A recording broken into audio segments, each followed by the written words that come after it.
పిల్లలు వాళ్ళకి వాళ్ళు తింటే కొద్దిగా తింటారని చెప్పేసి మనం తినిపిస్తూ ఉంటాం.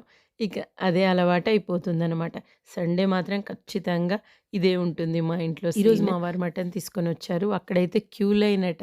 ఇంకో 4 షాపులు పెట్టినా సరిపోతుందేమో అంతమంది ఉన్నారని చెప్తున్నారు. కొత్తిమీర ఒక కప్పు, పుదీనా ఒక కప్పు, తులసాకులు ఒక 20 వేసి జ్యూస్ చేసి దాన్ని వడకట్టేసి నిమ్మరసం కలుపుకొని తాగితే చాలా హెల్తీ అంటండి. ఇక కొంతమంది హనీ కూడా కలిపేస్తుంటారు. నిమ్మదబ్బ చూడండి రెడ్‌గా కుంకుమ పూసినట్టుగా ఉంది కదా!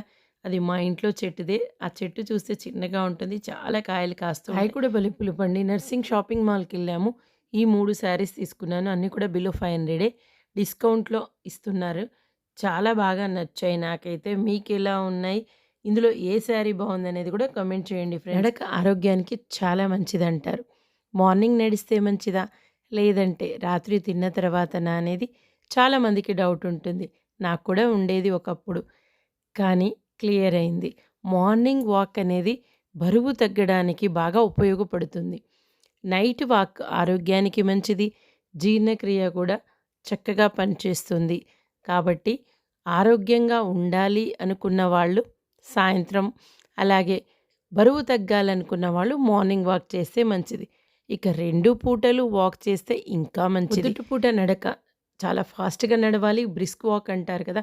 ఇక నైట్ అయితే తిన్న తర్వాత మెల్లగా నడవాలి.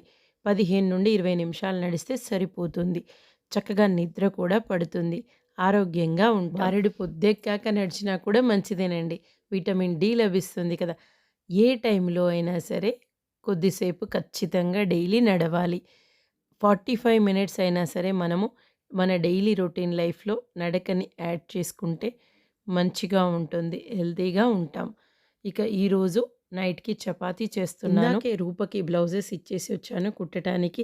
వచ్చేటప్పుడు కూరగాయలు కావాల్సిన ఇంట్లోకి సామాన్లు తీసుకొనొచ్చాను. సండే ఇలా గడిచిపోయింది మాది.